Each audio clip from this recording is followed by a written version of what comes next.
Yo, what's up? You are now listening to Assorted Sweets. This is a podcast consisting of two brothers who share a mutual love for hip-hop. Hate it or love it, these are our opinions on the culture, life, business, and much more. We strongly believe that every time that you check us out, you'll walk away with at least one assorted sweet for your eyes, ears, hearts, and minds. So let's get into it.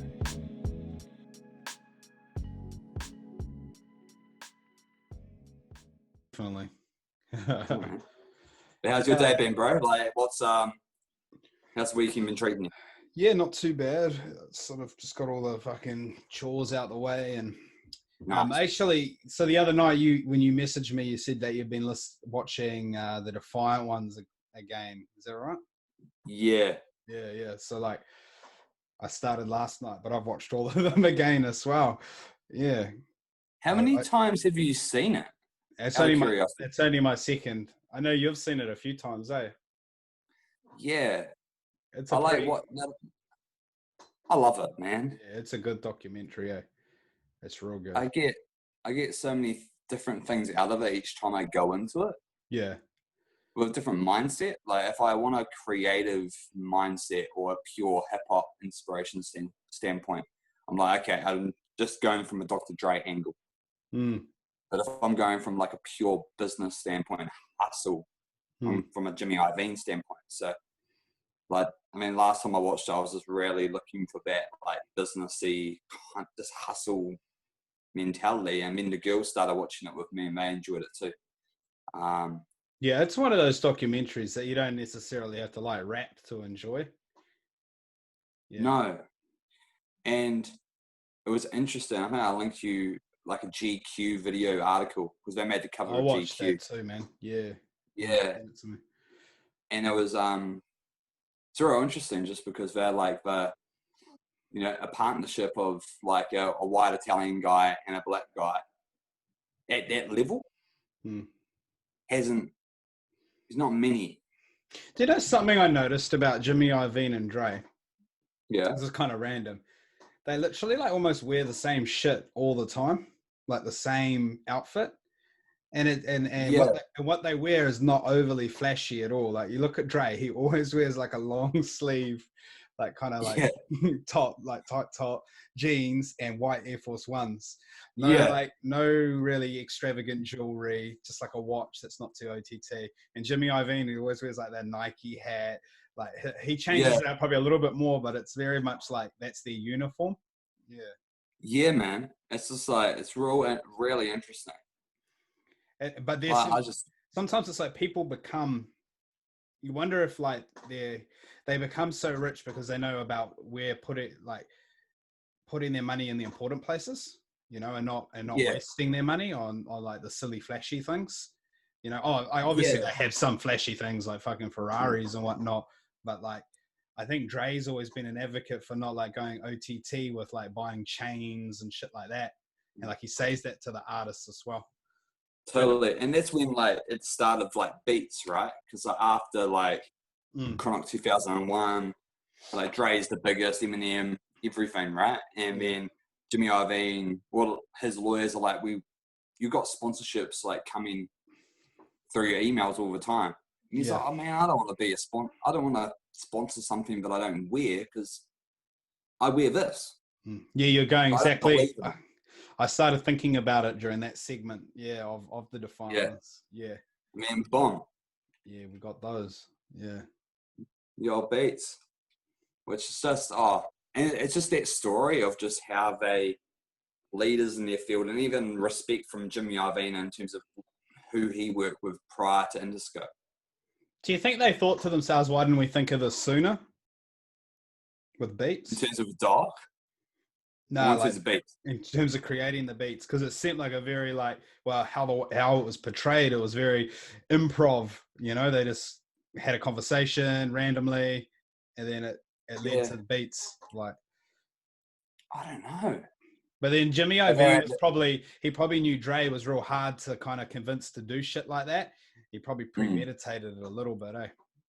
Yeah, really interesting, eh? And just like how they sold it to Apple and how much influence they have. like at Apple because of it. Like with Apple Music, like they started Beats before Apple had a streaming service. And then if you think about when people buy Apple, like a phone or those earbuds, it's got a root to hip hop because they bought Beats and all the technology and the hardware surrounding good sound for your buds. That's nuts. Yeah, most definitely. Like the reach and just like the Beats story of how it just went crazy in a short period of time, just because of how ruthless the marketing was. Like, put these on artists, take photos. Jimmy Iovine is basically like a marketing executive, like a marketing genius. Like that was his. Yeah. You know, every artist he'd meet, he'd be like, "Oh, put the beats in their hands, get a photo," because he knew that's what it would take to influence like the kids. It's just amazing, eh? Like it's such a. I just love the story, and when I first watched it, just Jimmy Iovine's story. Yeah, so because I didn't really realize it. That he went back with like, Stevie Nicks and John Lennon, Bruce Springsteen, Bono, like the names, Tom Petty, like it's crazy, and how they both had awesome like producer careers, started from nothing, boom, boom, boom, boom. And then they ended up being in this diamond, or they start going like here, and then they just took over together. It was like, in a way, like Jimmy Iovine was so successful, but he seemed like really at home when he discovered hip hop, even though he didn't quite understand it. Like that was where he kind of just went through the roof when he met Dre. And then if he didn't meet Dre, then the Chronic wouldn't have been released. Like he was just like out of the strength of like Jimmy's like understanding of being an engineer and Dre being everything. Because he was like, he was like, the Chronic just sounds sonically better than any album, like at that point in time on speakers, and like he could hear that. What a credential, eh? Yeah. But then like no one wanted to put out the Chronic, like they were struggling to find an album for it because it sounded so different. Yeah. That's why I was quite happy over the lockdown how the Chronic got released on Spotify. Because it is such a different album, but playing it 25 something years later, it still sounds crazy, cohesive, eh? And just the production on it's just unreal. Absolutely unreal. All right, Winnie, you can you're shaking the boat a little bit too much. If you can get back up, pal, then you might be a special guest again. I personally, I always I like the Chronic, but I always put Doggy Style slightly above it. I just felt like production wise, Dre came even more into his own. Yeah, when that dropped. And just thinking about Dre in terms of prior to Chronic, like all the work he's done leading up to that point. This is like a funny point. I was watching this show with what is his name, Mike Skinner, the dude from the streets, yesterday. But he was talking about how music often sounds like weather, and he said, if you think about it, when you listen to Gangstar or you listen to Mobb Deep, it sounds like winter. When you listen to Gin and Juice, you listen to Doggy Style by Snoop Dogg, it sounds like summer. Yeah. And that just, it's so true. Like I've never really thought about it that way, but like to me, New York hip hop it does sound like winter. It does. You know what I mean? And West Coast music sounds like summer. It sounds chilled. Yeah. I guess the environment. Is interesting. I wonder if the environment that these people live in is like conducive to the music they create. It must be. 100%. Yeah. Or even if think about New York and its surroundings and how big it is and big buildings and all that sort of stuff. Regardless if it's summer or not, you kind of feel dark because you're surrounded by all this concrete jungle. Whereas in like West Coast, it's quite free, it's open. Yeah. And then even the South is even more laid back because there's so much to get anywhere. You have to drive around. You can't just walk around. You kind of you burrow. Like, hard out. It's like definitely like product environment. When I was a student in Dunedin in the winter when it was cold, I used to always listen to the Infamous, and like, that just felt like the soundtrack to my days sometimes, like a cold winter's day. That is what the Infamous sounds like to me. you know, in retrospect. Yeah, it's amazing. Quite buzzy, man. And I mean, that's how music's so powerful, based on your environment that you're walking in. Like, you know what sound you're kind of going for a day. Yeah. And you play a particular like album or whatever to make you feel a certain way. Yeah, definitely. Yeah. Or some people might play a summery tune in winter to make them feel like they're a bit warmer. Yeah. Or you do it in winter, you play the grimiest, grizzly sort of stuff, and really makes you feel like you're part of the winter. Yeah. Like, you know? Or fuck yeah, I've been listening to Griselda heaps like over the last week, and the weather's been miserable. Not something I've thought about, but yeah, maybe it's just sort of, you know, that's just what happens. Yeah. Well, that's what I'm not sure if we mentioned it in the previous pod or not, but like Drake, like when I listen to Drake sounds better when it's raining. Because it's just that emotional kind of dark, and his beats are underwater, produced by 40 anyway. So they have that stylistic impression. I remember when I was at uni and I used to go out, I used to always you'd be hungover on a Sunday. I used to always think music sounded really good hungover. I don't know why, but like I'd put on an album and it would just sound different to me when I was hungover. Yeah, because you just couldn't move. Different mind frame. Maybe it's like I couldn't overthink things and I just had to focus on the music. Obviously, it was like a real bad hangover with a headache, but just like a slight hangover, I would like listen to music and it would just make me, you would hear it differently. I guess because your thoughts are kind of very non-clouded. Like your body's clouded, your body's sluggish. Yeah. So there's nothing in your brain because the brain cells are completely gone from the night before. Yeah. So you're not like thinking about too many things. Yeah. It's a good point. Yeah, man. That's I find even listening to stuff at night for me, once I've completely wound down, sweet. Or in between different trips, like if I'm going, that's why I love listening to music like in the morning, first thing, kind of get me in the zone for a particular feeling, or midday, or towards on the way home to pick up Melissa, just because it's kind of clear thoughts and I'm searching for the sound. Yeah, I get that. Get me home. So you know? when I drive to work, bro, like in the morning, it's like you get someone ringing you or something, and I'm like, fuck, because I just want to I need to listen to music on the way to work just to get in the zone for the day. Yeah, hard. I don't want it disturbed. Just put the do not disturb on driving, which is probably, it's good. Yeah, it's like what we were saying, like plug a CD and no notifications, just boom.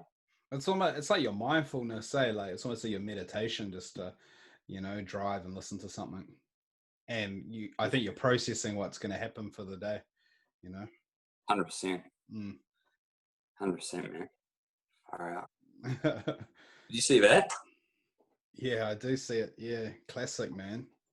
Yeah, that was a score. Where'd you buy that? Real groovy, mate. Oh, that's so cool. Is it new or is it secondhand? It's like original press. Is it? Ah, that's a edition too. Oh, nice. That's nice, man. And even like album notes. Shit, what's going on here? You kind of fucking hell. It's gangster. Yeah, man, it is. Thanks. I haven't. The best thing about getting out of lockdown, going to real groovy. I tell you. I haven't really obviously I know so many Michael Jackson songs. I'll probably more just listen to greatest hits albums and actual individual albums of his. Are you quite familiar with his albums individually or not? Yeah, for my mum and dad used to play Michael Jackson quite a lot. Yeah. What's your? Well, I love Thriller. I like Bad. It's Bad and Thriller for me. Oh yeah. But then again, there's different tracks like that I gravitate to too. But that's just a masterpiece for me. It is, yeah. Like that, I just continuously listen to that or Bad. Even his earlier stuff, like sometimes jump into the Jackson 5 sort of bag every now and then. But really, over the last 2 years, kind of digging into Prince more. Yeah. Because, like, just learning the kind of the funny relationship that Michael and Prince had with one another. Because they were kind of gunning for the spot. Yeah. But they're very different artists, but quite similar. Prince isn't quite as like palatable as Michael Jackson to like a mainstream fan, but he was arguably more creative. Yeah, has this darkness to it, which I like. A bit of a mystique there as well, Yeah. Yeah, and I mean that's why I like The Weeknd, like as an artist, personally, like just in terms of his style. His style is quite similar to both of them. Like he has this real dark side. It's very Princey, but then he can hit those NJ notes, and is that pop palatable? And definitely his new album After Hours was definitely in that zone, like just that perfect gel of both vibes. Yeah, The Weeknd's like vocal is quite similar to Michael Jackson's at time, Yeah. Yeah. You can tell he's a big influence. And even like what you're saying of like playing stuff in winter, like I love playing like The Weeknd at night because that's the sound. Like it's just real grimy and like don't play it first thing in the morning because it doesn't necessarily make sense. But at night, do you know what's funny? Well, this is for me anyway. If I'm like in a bit of like a dark mood or it's like winter, I'm generally going to listen to like dark music or stuff that is probably only going to enhance that mood. Or if it's summer, I want to listen to chilled, laid back stuff. Whereas you think sometimes it might be the opposite. But for me, it's not really. Like you might want to balance it out, like listen to something uplifting to feel better, but you'd actually prefer to just listen to something depressing and just get even more depressed. Do you know what I mean? So I get what you mean. So like, so you could have like a winter playlist of like bloody Mob Deep, Griselda, bloody Method Man, everything, and then you sprinkle in Pharrell Happy. Yeah. In there, it's like bop, bop, and some Daft Punk or whatever. Yeah. Like, I just don't do it, but I probably should. Yeah. Yeah, I don't. It's a good point, because you kind of feel that like you're a bit down in the dumps, maybe, or you're feeling a bit. Maybe it's reassurance listening to that music that like other people are going through this or they're feeling like this or they're having that day, and it's kind of like you're talking to someone in a way. Yeah, I just love that Infamous album. Yeah, it's mean. I've listened to it a lot since the 25-year anniversary. Yeah, like just that, and like similar to like what you're saying about Griselda, like me, it's like Alchemist, because Alchemist is kind of he's Griseldaing, or like he's kind of in that Griselda kind of release. He's releasing stuff at the same rate, which I find really quite powerful, and the output's pretty phenomenal. So they're probably motivating each other to produce music, or like keep that. I mean, Alchemist has been doing it for years, though. Yeah, but like then at the same time, he's found these guys who can like maybe match his work ethic. So he's just like, boom, I'll keep giving you beats, like so they're both just feeding off each other. Oh yeah. Oh, it's something quite special, eh? Yeah, definitely. It feels like every 3 months, like the conversation of Griselda kind of starts changing. Yeah. Like in terms of more people know about them. Yeah. But they just becoming it their own way. Like on Freddie's album, like got pretty much 2 Griselda songs on there. They match up pretty well together, both those artists, say. Yeah. You could even put like Action Bronson in there, or Joey Badass in there, or Danny Brown. They do sit in that wave, eh? Yeah, they do sit in that kind of. Like they'd all sound good on a record together. Yeah, that's why I was a bit. I'd like to hear a Kendrick. I'd like to hear a Kendrick Benny the Butcher. I don't know. Yeah. I think it's gonna happen. I just got a feeling. I don't know. I haven't heard anything, but I can see a Griselda like TDE record happening. Trying to think of who would. Oh well, Schoolboy's already done a song with Conway, hasn't he? Yeah, just a hook. He did that. Imagine J-Rock. Yeah. With Benny. Yeah. Like Redemption J-Rock. Yeah. Which that was something else. Yeah, Redemption was mean. Yeah. Oh yeah, Benny is the one for me out of them. I mean, we talked about it. It's just they're all dope. But I think Benny's the one who might have it to take the star power. Like he's interesting. Yeah. Yeah. Oh, it's real interesting. I find it really just cool how like they're just doing their thing, but the biggest peeps know about them. You can't not know about them. So everyone in this industry is aware of what Griselda's up to. But they're not cowering down to any sort of label expectations. They're just doing it themselves. Westside's the one who really put in most of the work for the group, eh? He's the one who grinded really hard for Griselda to get a name, eh? Yeah, and he's the one who kind of helps put things together. Like, he's the one. Like I first heard of them with. Remember, there was that blogger called Big Ghost, and he would like troll people. Oh yeah. The one that like Ghostface and all that sort of stuff. Eh?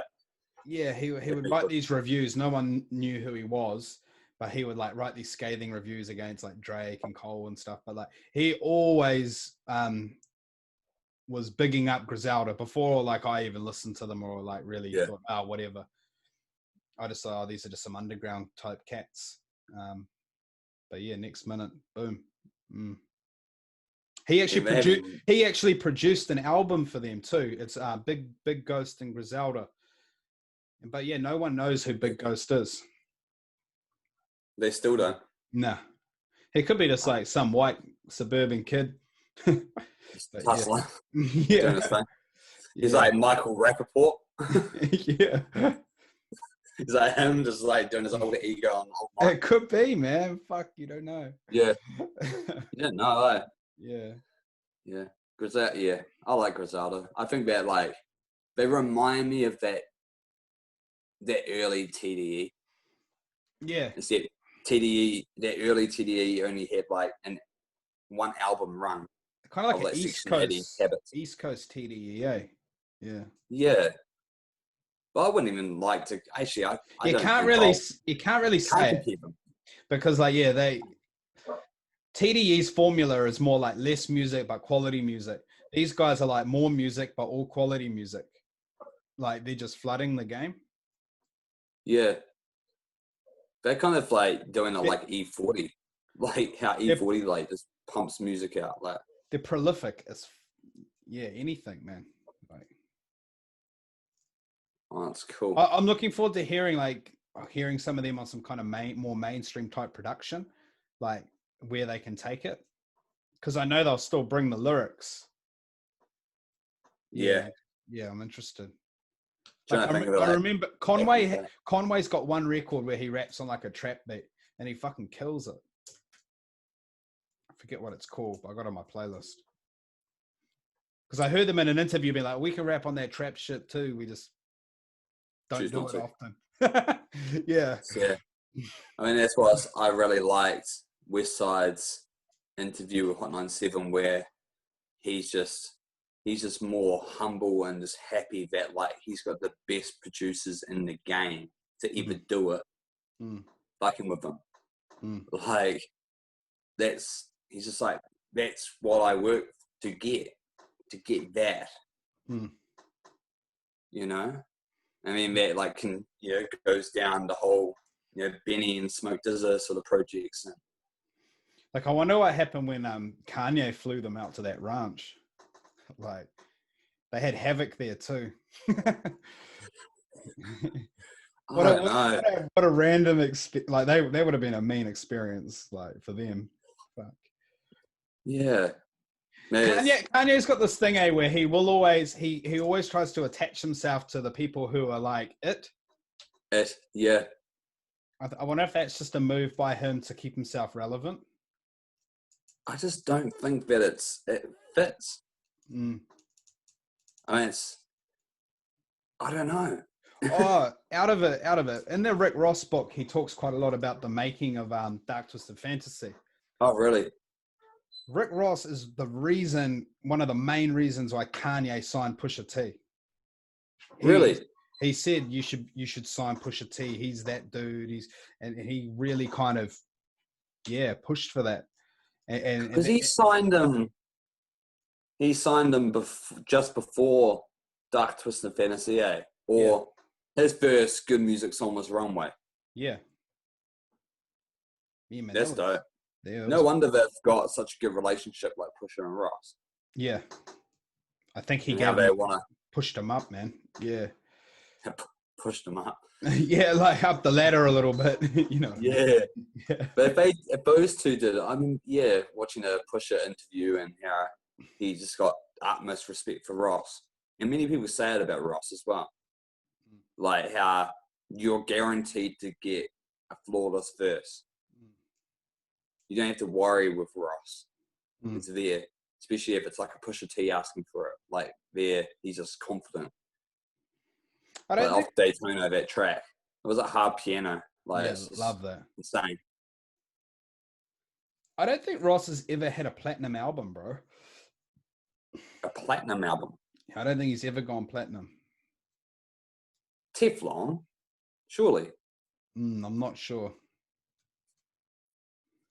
Or maybe Port of Miami did. I don't know.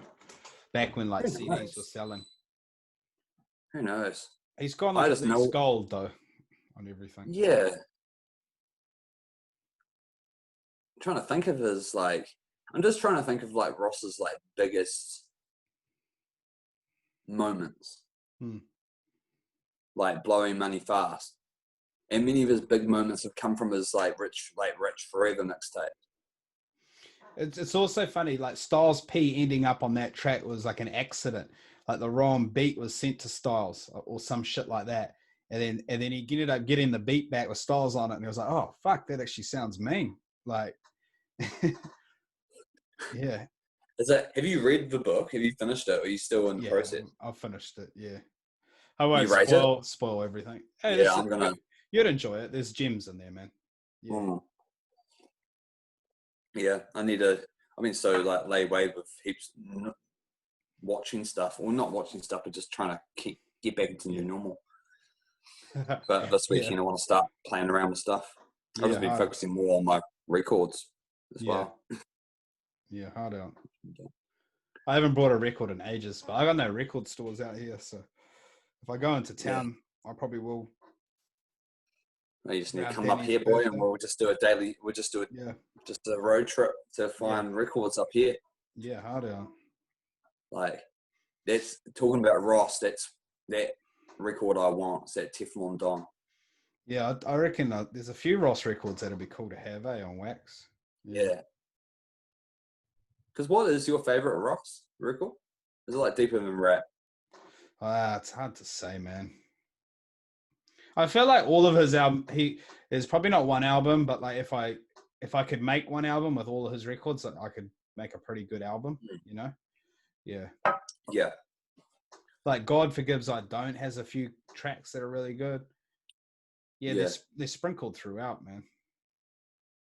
I just like, and that's why I like Mastermind and certain tracks, like you said. Yeah, The Devil Is a Lie. Tracks, but I love. That's so good. Yeah. I mean, In Vain for me, just because that was that early weekend, and it just that beat. And I thought Ross's beats. Very mafioso. Yeah, hard out. And that voice. that album he put out, not Port of Miami 2, the one before that. That actually had a few joints too. Raphael Sadiq, and they were cool. There were and he had Chris Rock narrating. intro. Oh, yes. That was pretty good too. What was that one called again? I'm trying to remember. I can see it now. Yeah. I can't remember the name actually. And they had that like idols become your rivals one. Yeah. Yeah. They had a cool track with Young Thug, which I quite liked. Yeah. So maybe it's Thug and Wale. I can't remember. Mm. It was a good album actually. Yeah, I mean that's kind of a similar thing of like Ross and Game making good albums. Yeah. In my opinion, like they do make good bodies of work for the lane that they represent. Yeah, definitely. Which is dope. Yeah. And I'm looking forward to what I'm reading that book. That'll be dope. Yeah, man. Yeah, it's worth it, eh? There's yeah, there seems to be so much content coming out book-wise. It's hard to keep up sometimes. Yeah, because what is like? Is there any other books that are kind of on your horizon at the moment that you're looking to scope out on, or you just kind of is there anything on your radar? Not music-wise, nah, not at the moment. Yeah. About non-music wise, is there anything? Is it just more? I'm reading Does it just come up? I'm reading this book called Why We Sleep at the moment, which is it's dope, man. Like, fuck, it's real good. I'd highly recommend it. I watched a podcast with Joe Rogan with the guy who wrote it. I really enjoyed that. And then I've been reading the book. You might think, that sounds really boring, but it's a really good book, man. You don't. I won't spoil it, but you don't really realize how important sleep is, man, until you start reading this book. Yeah, I mean, like when we were just like having a little yarn last week when you're saying, because I'm quite like night owlish. Oh yeah, we did talk about it last week. Yeah, like the night owl vibe that I have can leave me disadvantaged in a way because I get a bit alert. You know, you get a bit alert at night, and then you kind of cut your sleep short. But then you can't change it. Yeah. But, which is interesting. It is. Like just of how your genetics or just how, don't know if it's genetics or if it's just the way that you're brought up or I don't know. Really interesting just in terms of people's patterns. Yeah. Where like it isn't just a set formula every single time. No. Which even to that point, it could be why people just don't like school. Like getting up early to go to school, they're not morning people. And they probably have more energy towards the afternoon. So it's really interesting, particularly in a time that we're in now with people changing their lifestyles or their work habits. Yeah, like sometimes you'll get a real like burst of tiredness, might be in the afternoon or it might be around 9 at night or something. But sometimes if you actually you burst through that, it goes away. There's different rhythms your body has, you know. Yeah. Circadian rhythm. Yeah. It's pretty important, man, for regulating, you know, everything in your body, you know, health-wise, your frame of mind, your creativity, your heart, your liver, everything, man.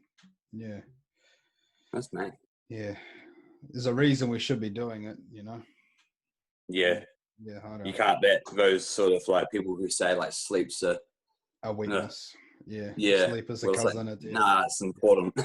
Yeah, definitely. It is important. I definitely feel like when I haven't had enough sleep. I feel but then foggy. You also feel like when you oversleep as well. Yeah, you feel a bit foggy if you oversleep or undersleep, and you're not at your optimum, eh? Like it's like trying to find that balance. It's like with everything in life, like you're always trying to find this sense of balance. Once you find it, it's great, but it's how you maintain it, eh? That's the tough part, sure, because so many things happen that you kind of prolong your sleep. But there's some people that I know that are real strict with their sleep patterns. Like, no, I'm going to sleep here, and then I'll be able to get up. Whereas people can float in between. I'm a bit of a floater. I'll go to sleep whenever, like when my brain switches off. Yeah. But sometimes I'm doing stuff that doesn't make my brain switch off. It just makes it worse because I'm just like drawing, whatever it is. I'm not giving my brain enough time to. And then we underestimate how important like routine is, you know, in your life. Like, well, some people think about routine as being boring. It is actually, it's important, I think, to be like, you know, at your optimum. You know, like your body, if you get into a routine, your body will know that like, I normally like watch a bit of TV till now, and then I start to read for a while. Then I, you know, lights out. Exactly. I think. Doggies. But yeah, it's interesting, because like if you think about like your routine, like with after lockdown, like those 4 weeks, it's kind of, you're just yeah. That's so important now. You developed a routine, eh? Routine. Yeah. During lockdown, and then it's like back to work, readjust, back to the slave ship. Fuck. Nah. So last podcast, bro, we were going to talk about favorite albums. Do you still have those on deck or not? I've got them accessible. Oh yeah, I've got them. I can bring them. Because I've still got mine there, so like we could. Oh yo, could run through some. How many did we say there were? We're saying 5, eh? I think it was 5, bro. Sweet. Well, I'll see if I can grab my 5. 1. Oh. Well, thank. How are we want to do this? Do we want to go 1 for 1? Yeah, okay, we'll go 1 for 1 and just give like a wee reasoning why, and if you've got anything you want to add. I wonder if do you think we're gonna have double up or not? I don't think we are. I don't think we are. Actually, I don't think we are. But you go first. Oh shit! People just. All right, I'll go first. So there's not many albums that I own multiple copies of. No, there's not. Really. You own multiple copies of us. Yeah, but I do own multiple copies of it. And I'm not sure 100% why, but like I do love the album, so maybe that's why. So multiple copies on like a vinyl, or like multiple copies on like a CD. So you got like 5 CDs of the same CD, or different formats. So I've got it on vinyl. Yes. Nice mention before to preempt you. Nice. Still packaged. And that's the original one I brought. Yeah. So, you know, I love that album. I love the album. But can you tell me the difference between the CDs? Like, is one a DVD or something? Does it have the movie on it? This was one had this was the original. It's got the artwork as well, and it folds out. It's kind of like the vinyl does that too, and those are interchangeable. Man. Oh, that's dope. Yeah. That's dope. Yeah, I don't know. I've got this. I think this was like super cheap, so I brought it. This is a while ago. But yeah, this was the original one I got, which is just, you know, in a jewel case CD. Oh, yeah. This is the standard one. Nice. To me, this album, bro, is like... I was watching a dope Chris Rock interview on Hot 97, and he actually described it pretty well to me. This album is like the modern day Thriller. Like, it might not have necessarily like sold the same amount of records as Thriller has, but I think just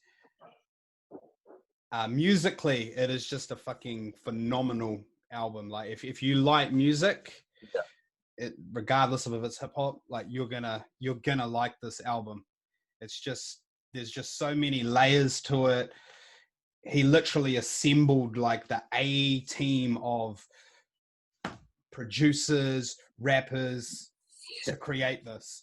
And to be honest, it's not just Kanye West's album. It's actually a compilation album, in my opinion, you know, because that many people helped contribute to the success. And to me, Kanye is not the dopest rapper, but he's one of the dopest orchestrators of creating music, you know, ever. And I think this was the pinnacle of his output in music, you know, like that was just when he was in his zone, you know, like everyone has a highest point in their career. And I really hope he has another high point, but this is going to be the highest point, you know, from 100%. from the minute it opens, it's poetic. To the minute it ends. But yeah, that one's interesting as well because everything surrounding that album was just, I felt it was immaculate. It just felt amazing. It just felt classic. Hey, like everything, even the rollout of Good Fridays and those Good Friday tracks, I love them because it tied in so nicely to what you're going to expect. But at the same time, if you listen to Good Fridays and felt that you're going to get a Kanye album based on that, it was a bit different. They had similarities, but that album is just. And he brought it's no skips. It's just flawless. He brought old school artists together and he brought new school artists together. He brought the best out of artists that you haven't heard, on a mainstream release at that level in years, like Raekwon and RZA. And then he brought in like Pusha T, people who are kind of like slept on a little bit. Sci-Hi. And then he had new people like Sci-Hi. It was just like this mashup of worlds, and it could have been a mess, but it was like perfection. Yeah, and just in terms of like classic Kanye, even like towards the end with like Bon Iver, and that. I think your boy Cudi is very integral to this album as well. Like I think his influence on this album is probably a lot more than what the liner notes might say.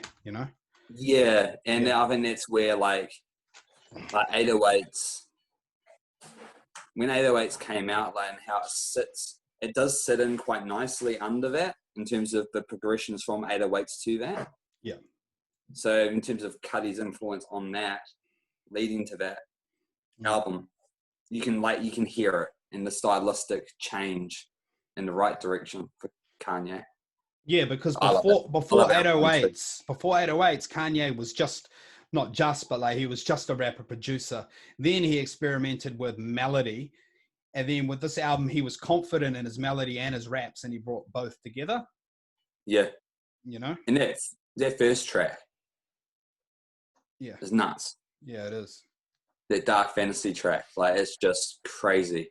And even again, the package surrounding it, and even the story about going to, where did they go? They went to Hawaii or something or other. They went somewhere, secluded island. It was this massive thing. The movie surrounding it as well, that short film, that was just beautiful. Like, everything was perfect about it. I remember, bro, meeting this old dude at Levi's once, and he could have been just fucking having a yarn. I don't know. But like he lived in Australia, and he said he engineers live shows, and he was talking about engineering a Dark Twisted Fantasy show.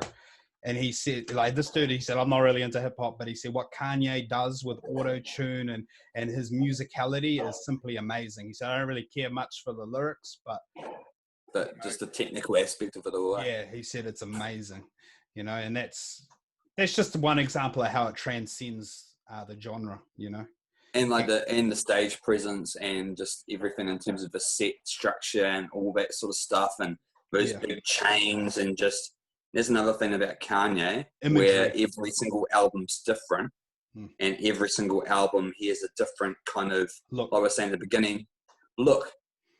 Yeah, it's very much central to what he's trying to portray in the music. It was like the album before God Level. He like got to this height, and then he was like, okay, before I became Jesus. Yeah. Like he was like, blah, blah, blah. It's like height, college dropout, late registration. He graduated, sweet, fell in love, or, lost his mum. Oh, damn. Climbed the mountain, got up to the pinnacle, and then uses. And do you think, like, after what happened with the Taylor Swift incident, like, his career for most people would have been over? And he knew that the only way he could get the world to forgive him was by producing this just flat out, you can't refuse it. This album is amazing. And that's why I find it. I'm just going to give you this. And that's why I find it interesting, even the last decade, right? Because that came out 2010. Yeah. The end of year decade wrap up, so all the publications did in the States and all that sort of stuff. That was number one. So despite all the other albums that Kanye released, other 4 or 5 albums that he released afterwards, that was still the greatest in that decade. Mm. And I don't think anyone's matched that album in the last 10 years. I don't think. Kendrick, close, but not to that level. Not in terms of a masterpiece. Sonically, everything.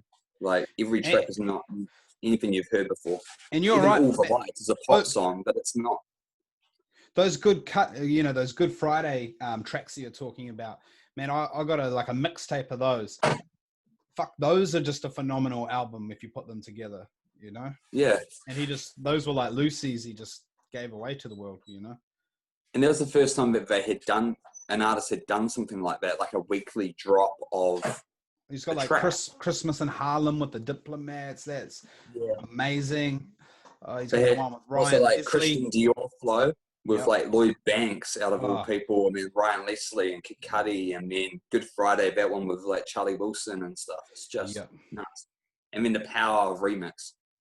And that's another thing. Power, that song. I know. It's nuts. It is. But that whole album and All the Lights, as much of a pop sound as it doesn't sound like any other pop song. Yeah, that's true. Like, it's very catchy, but it's not a traditional sort of format. No, it's not. Yeah, that's true. I can't think of all the Lights comparative. So it's like, that's the genius of Kanye to get to that level, but have something that's super mainstream, but no one can touch it. Yep. And he does it I don't know, man. But that's awesome. You're up, brother. I'm up, brother. Okay, brother.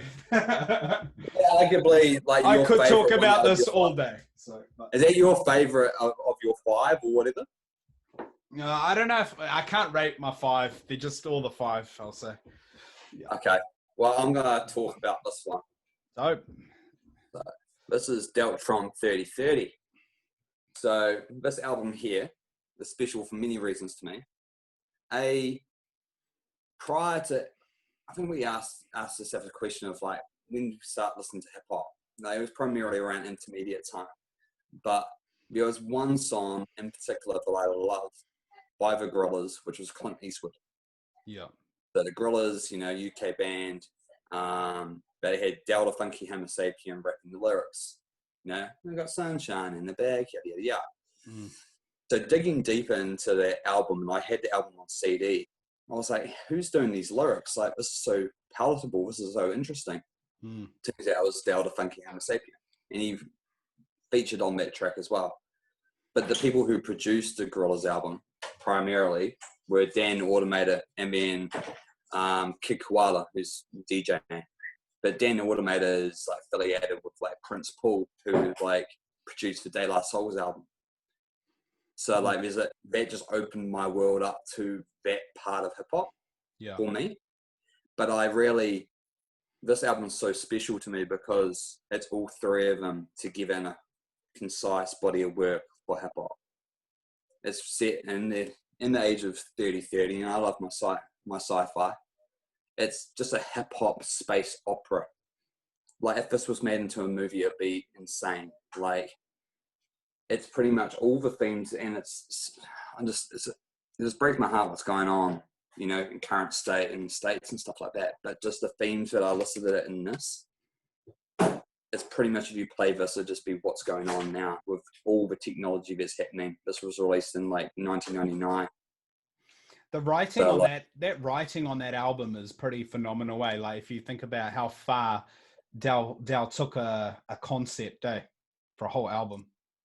Yeah, and I think it's just everything about it. Like the title track 3030 is by far one of my favorite rap records. Yeah, just how from a concept, it was the first time I heard a concept album at this level, and I heard bits of it, but I really didn't get into this fully until probably around like midway through high school, and understanding that Dal's Ice Cube's cousin. But just, it's phenomenal. Yeah, it's like from that underground MF Doom kind of era, and it's gone on to be a cult classic, like. Yep. Yeah, and it's just I love it. And then Dal's voice is very distinctive, Like he's got a really nice rap voice. Like He does. It's him when he's on the record. Yeah, I just I like it, and I don't listen to it all the time. But if I'm wanting something that just elicits that nostalgic feel to me, or just that sci-fi feel, I go to this. Just in terms of just the wordplay, just Dell is a lyricist.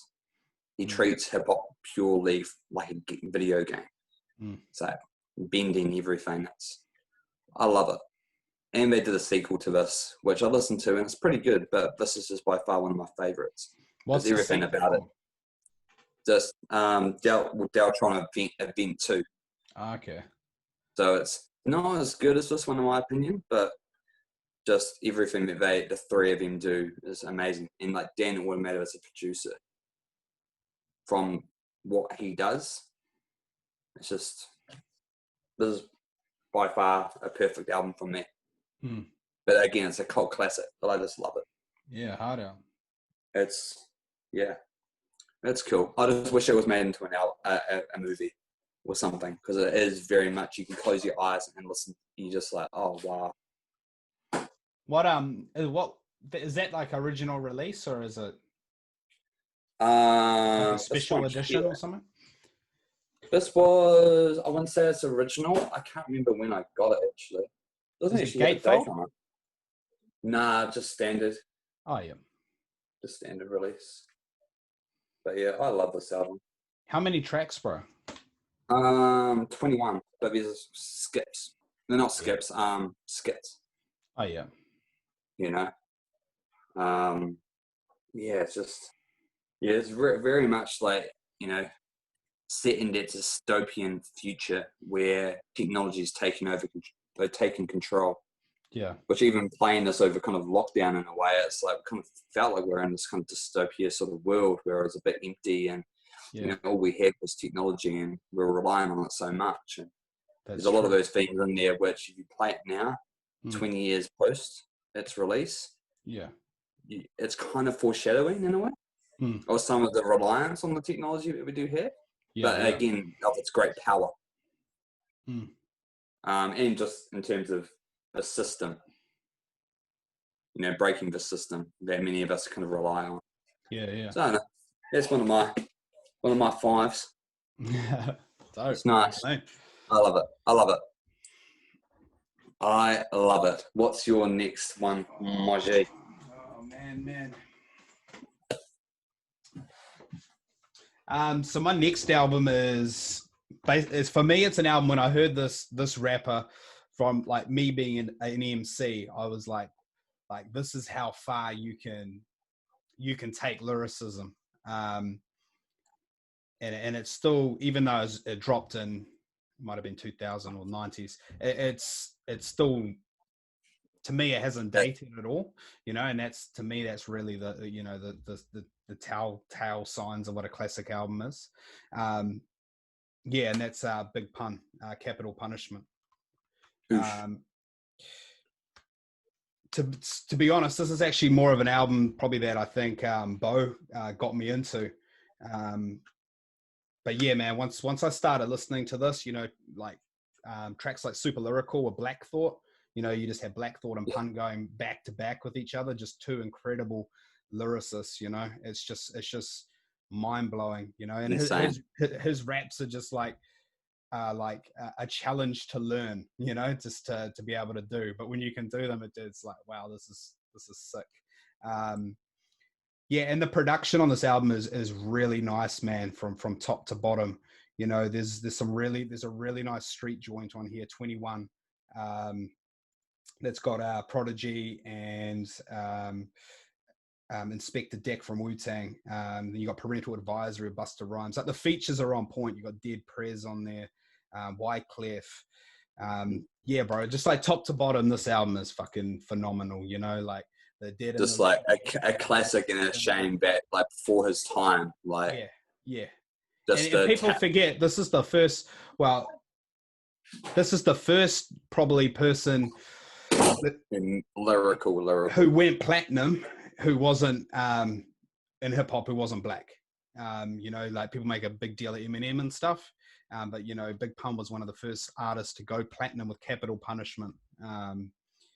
Yeah, man, it's a real big feat. And he came out on Loud Records, which, you know, Loud Records is just responsible for so many classics, man. Wu-Tang, Mobb Deep.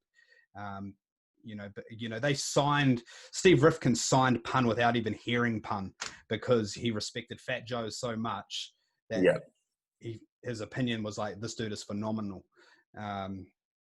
Yeah, man, I don't know how I could just get into this, but yeah, this is a really dope album, and I recommend it if you want to go back to 90s hip hop. It is right up there with Ready to Die by Biggie, and you know, all those classic joints that people talk about, but it doesn't always get mentioned up there. Yeah, that's what I was gonna say. It's like Pun gets mentioned, but very much at the bottom of the mentions. If you get what I mean? Yeah, before he does. that album, at the point of time that it came out and its actual long-standing feedback or impact, of course you're gonna say Biggie because of just that moment. Yeah.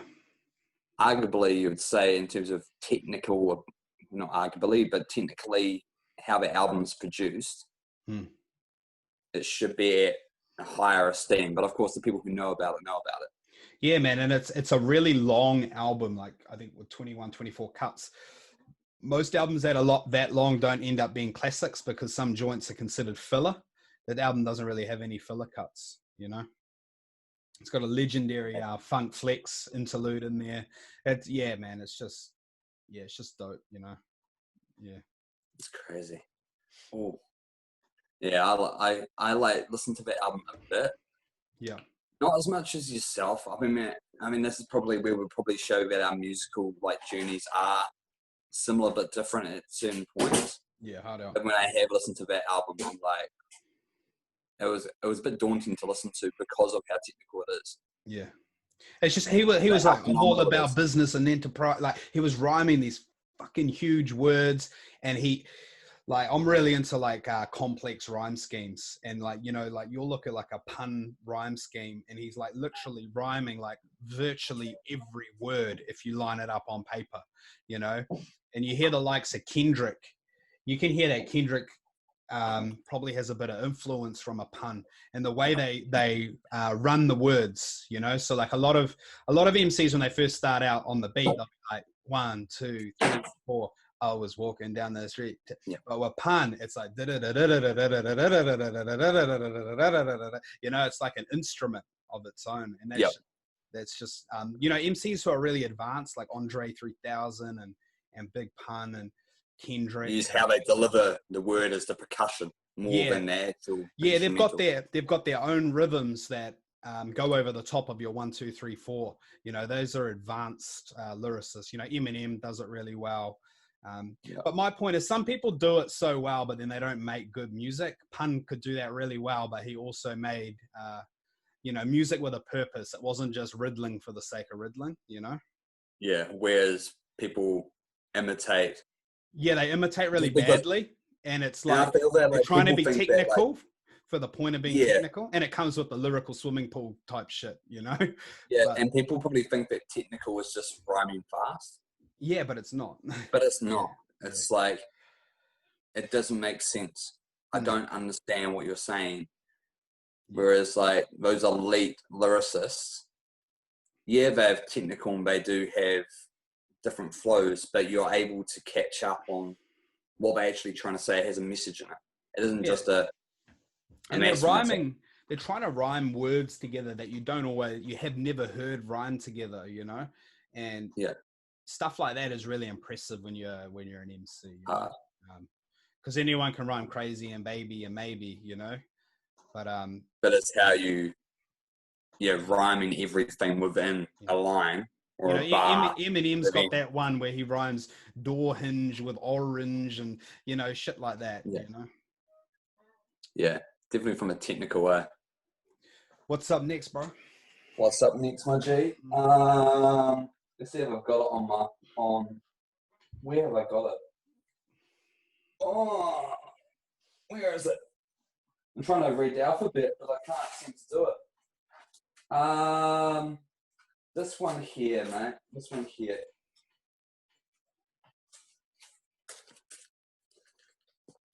on the Kanye tree.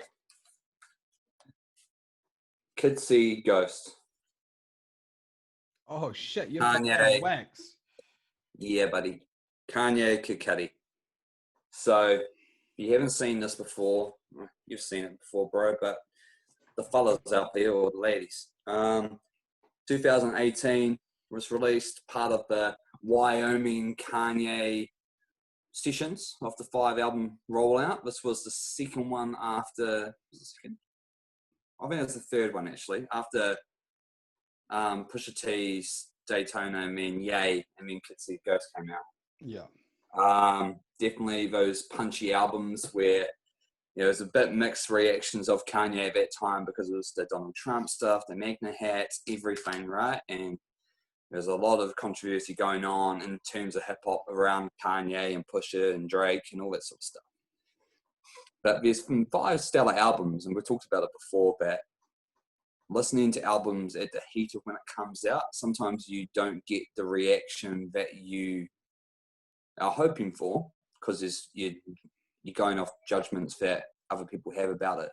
But if you go back to it, many of those albums, they're phenomenal. Like I've gone to Tiana Taylor's album before. Her run was slept on, eh? That run was slept on. Yeah, it's a really good run.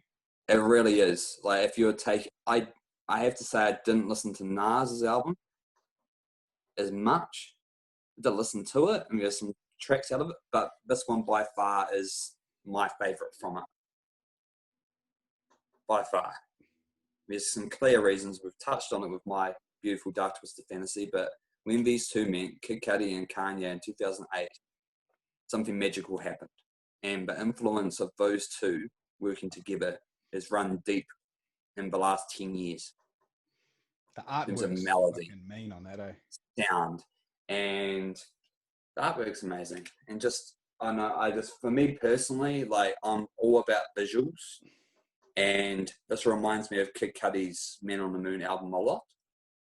But if you think about just what the themes they're talking about on this, while the music that I like, it has to elicit a certain emotion to me, whether it's the sound or the whole vibe of it, but particularly the messages. It doesn't have to be technical. It doesn't have to be out of the gate, lyrical, miracle, anything. It just has to have a message that's clear and poignant. And this does for me. Because both of these guys are mental health advocates. Yeah. And even the color scheme elicits the emotions that you're going from it. Very heartwarming to very much dark and depressed, which many of the themes on this do have. And they've struggled with it throughout all their music before. But just this album is so concise at 22 minutes long.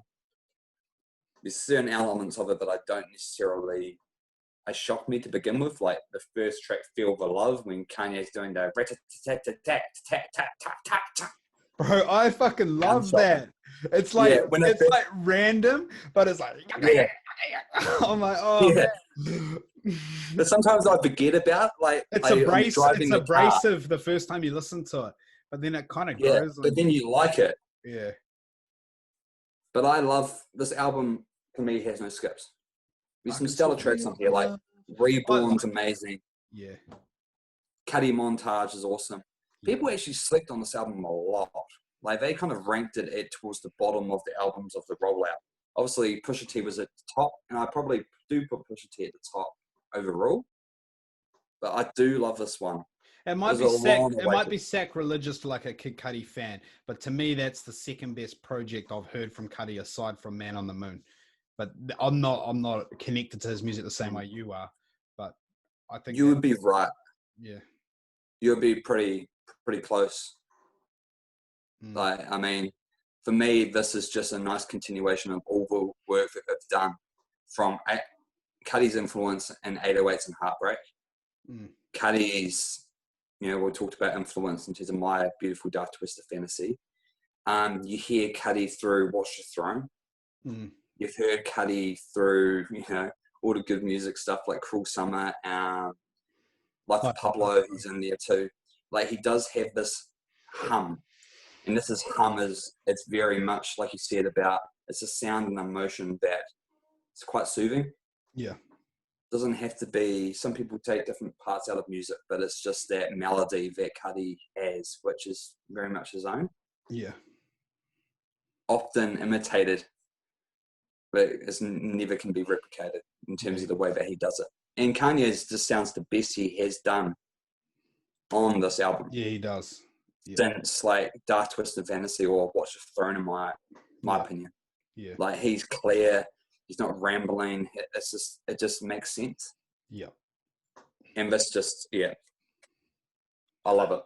Like what Cuddy montage, the last track's amazing. Like Kids See Ghosts with Mos Def. Like we haven't heard Mos Def or Yassine Bey in a while. Yeah. But it just sounds so good. Like Free Part 2 off the Ye album on here with Ty Dolla $ign and his harmonies and how much it's stacked. Like when he's singing, you can hear the layers of, he's layered it 5 times, but it just sounds like there's 5 or 6 Ty Dolla $igns just singing free. So powerful. And that's something that like Kanye does really good with production. It's just all the nuances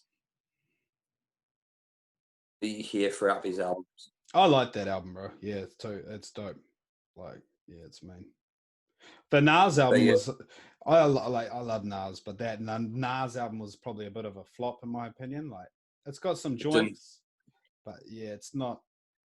Didn't hit the way that. Yeah, it seemed random.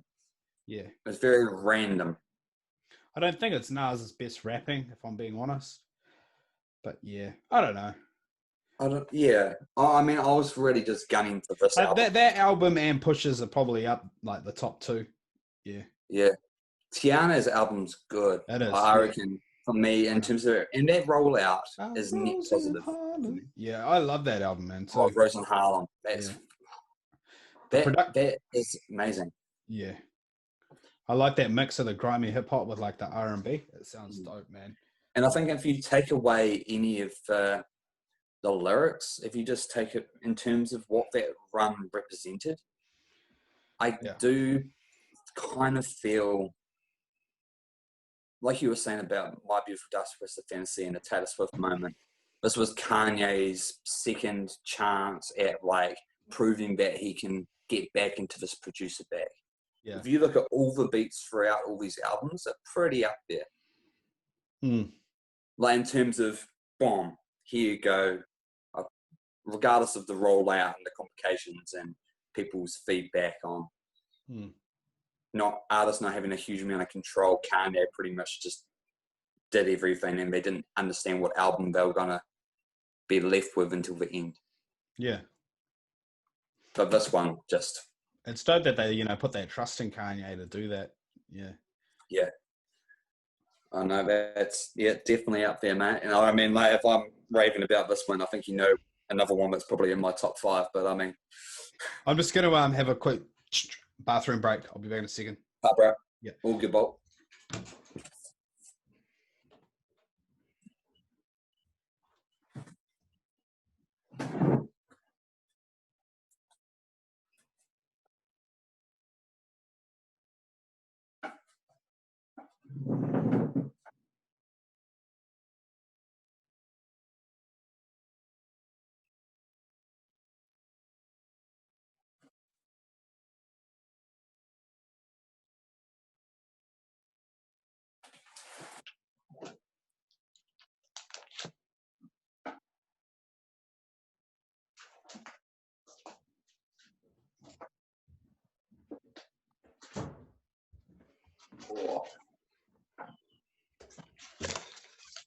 How many have I got?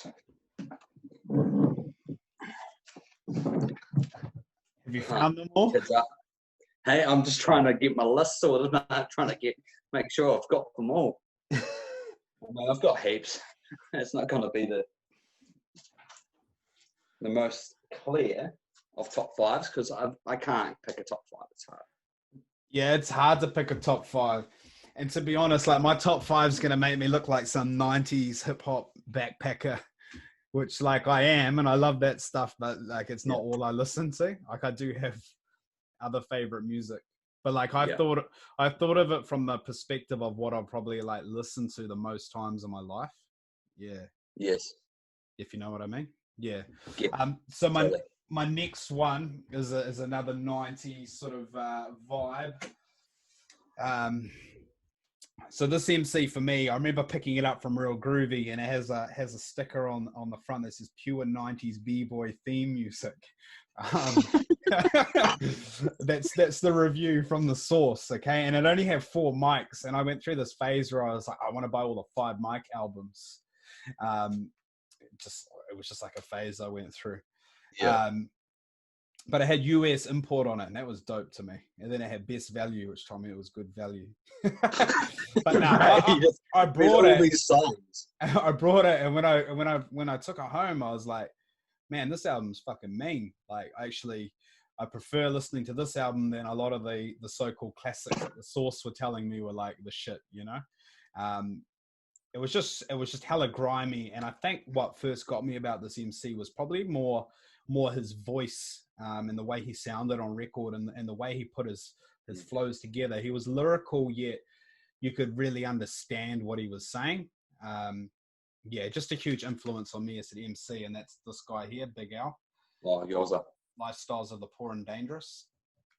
You know, just every line was classic, and his ability to deliver a punchline, and also like a shocking punchline, you know, like he would say shit like, if Big Al got the AIDS, then every cutie in the city got it. Just shit that was really like shocking, but like it just the punchlines and the way he delivered them is just amazing, you know. And you can tell that some of that kind of shock lyricism definitely had an influence on the likes of Eminem. You can hear that in there. And don't discount the fact that Big Al, you know, there's a classic radio freestyle with him and Jay, you know, going back and forward. You know, arguably Big Al gets early days, eh? But arguably Al gets Jay on that freestyle. You know, this album's actually got an early Jay-Z on it. There's a posse cut. It's got Cameron on it when he's real young. It's got Jay-Z on it. Yeah, man, that's a classic joint. Yeah, I just, you know, the rhyme schemes, the way he put it together, it's still amazing. And it's just, you know, very 90s kind of repetitive hooks, like of a chant, you know, but that was just the vibe they were going for at that point in time. It's just so New York, you know. I've never been to New York, but if someone told me what does New York feel like, it would be that. You know, like this gives me the vibe of what 90s New York would have felt like. Yeah, and unfortunately his life was just cut too short. He was on the verge of being signed by Rockefeller. And I think if he had been signed by Rockefeller, you know, just with a bit more of a mainstream push, you know, he could have achieved some great things. Because he was that MC, but I think he had that ability, like we were talking about earlier with Benny the Butcher, to probably go commercial if he wanted to, because he was just amazing at being able to write songs. But yeah, man, huge influence on me as an MC, and I enjoy this. And in terms of that album, I mean, Capital Punishment, like those two albums, it just represent a particular, like you were saying, that sound. Yeah. And imagining what that would actually feel like being in New York. Yeah. Because they came out quite similar around a similar time, didn't they? Yeah, I think Lifestyles was a little bit earlier, but yeah, not too far apart. Yeah. And these two dudes, Big Pun and Big Al, are both like, you know, arguably some of the best to ever do it. You know, because their lives were cut so short, I guess you don't know what they were going to go on to do, whether they were going to kind of fizzle out or whether they were just on the verge of boom, the next step to stardom. So, you know, there's that mystique, but nevertheless, this album is pretty classic. Still timeless, eh? I know this album is pretty pivotal for Mac Miller as well. Mac Miller is a big Al fan. I think he actually had Street Struck tattooed on him.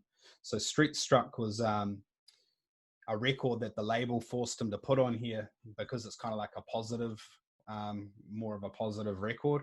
They wanted something that could, you know, be a single for the album. Crossover, yeah. Yeah.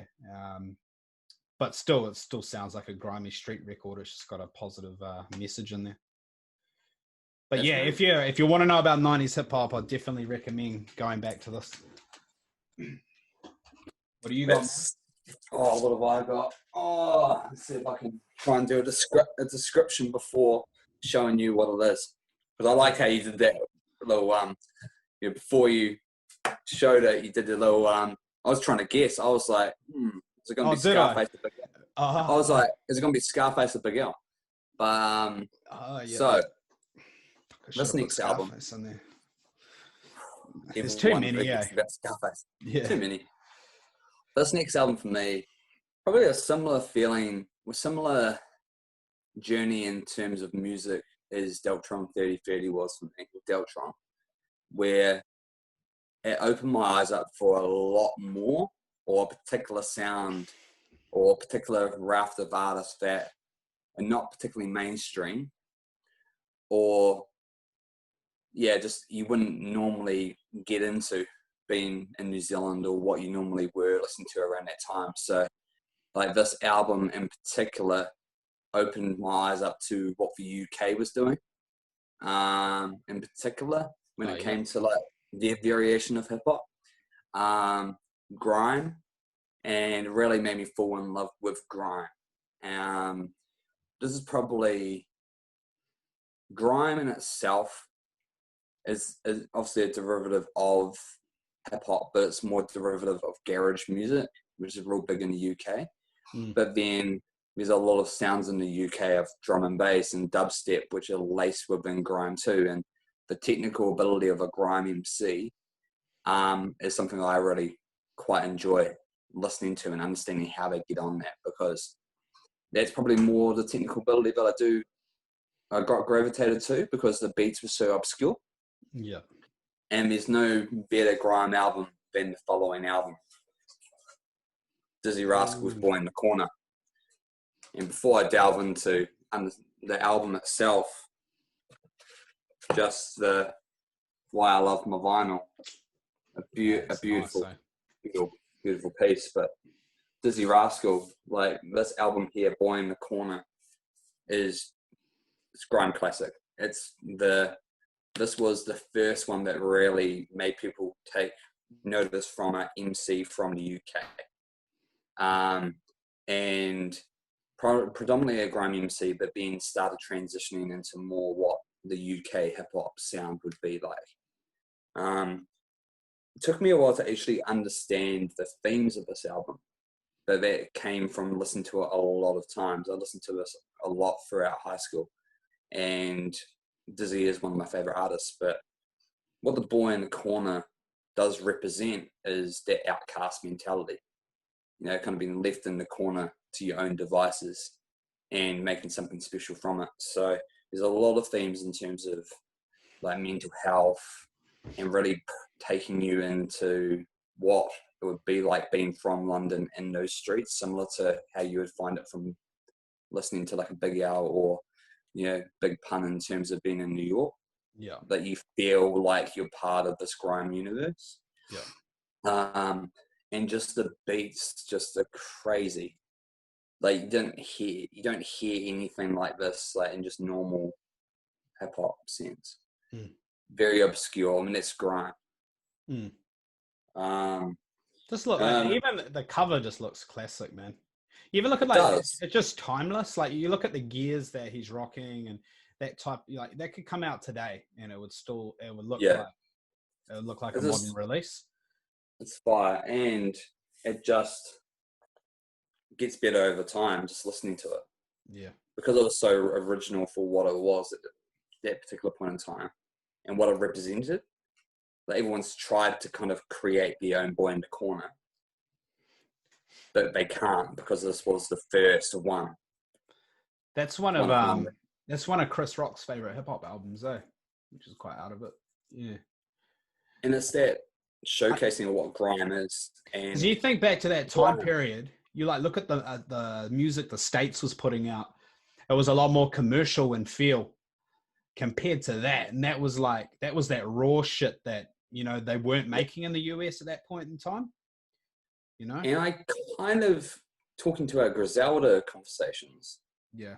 I kind of sometimes feel that the Griselda wave is this kind of this grime. It's grimy. Yeah. It's this like sound that is not what we've known of hip hop for a while, even though it has those classic hip hop elements. Yeah. It's very much different to what we've seen.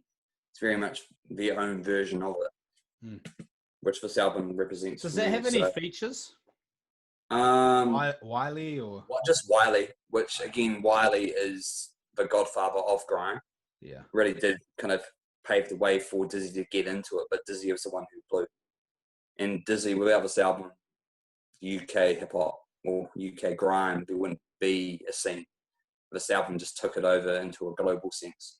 Yeah, really brought the attention back to it. So thinking about like the hip hop sort of tree and the pathway, like, you know, started in New York and then, you know, West Coast and then the South, and then, you know, it was interesting to see this sound coming from the UK, and this was the first one that really like paid the way. So now, highly recommend this album, and it's got awesome tunes like "Fix Up, Look Sharp," like of course like "Just a Rascal," "Hold Your Mouth's" a dope one, "Love You," "Brand New Guy," "Brand New Day," sorry. No, it's just tunes, man. Yeah, I don't. And again, it's that classic feeling. Yeah. And I like albums that just represent a point in time, and they're kind of the first of its kind in some sort of way. Yeah. And it's just, yeah, so different to any other sort of album that you would normally listen to. If you saw that in a record store, like, and you didn't know what it was, I think you'd be intrigued to pick it up. You know, just yeah, yeah. And I mean, like, if I say my three are three, they're very three distinct. They are different. Yeah, I find, which kind of represents my like where I kind of draw a lot of my inspiration. Yeah, to some degree. Yeah, I don't. Respect across everything is a common theme of hip hop, of course, but yeah, they just elicit different emotions. All right, bro. Yeah. What are you up to, bro? Got 2 left to go. Yo, what's that? So next one, I'm going to take it to the West Coast. Ooh, I like the West Coast. Yeah. For me, man, this album, I purchased another album that's kind of related to it at the same time.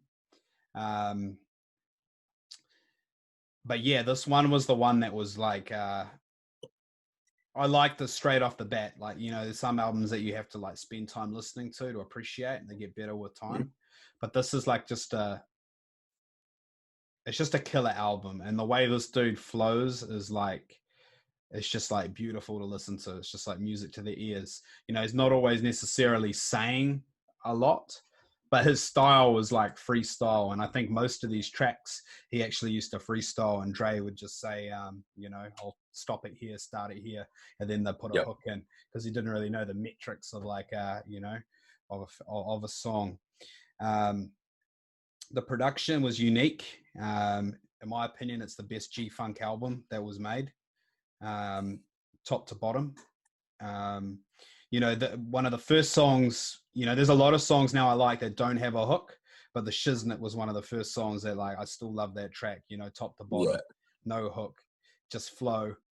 You know, he's saying, he just sounds so fucking slick when he's on it. Yeah, and that's Doggy Style, man. That's fire.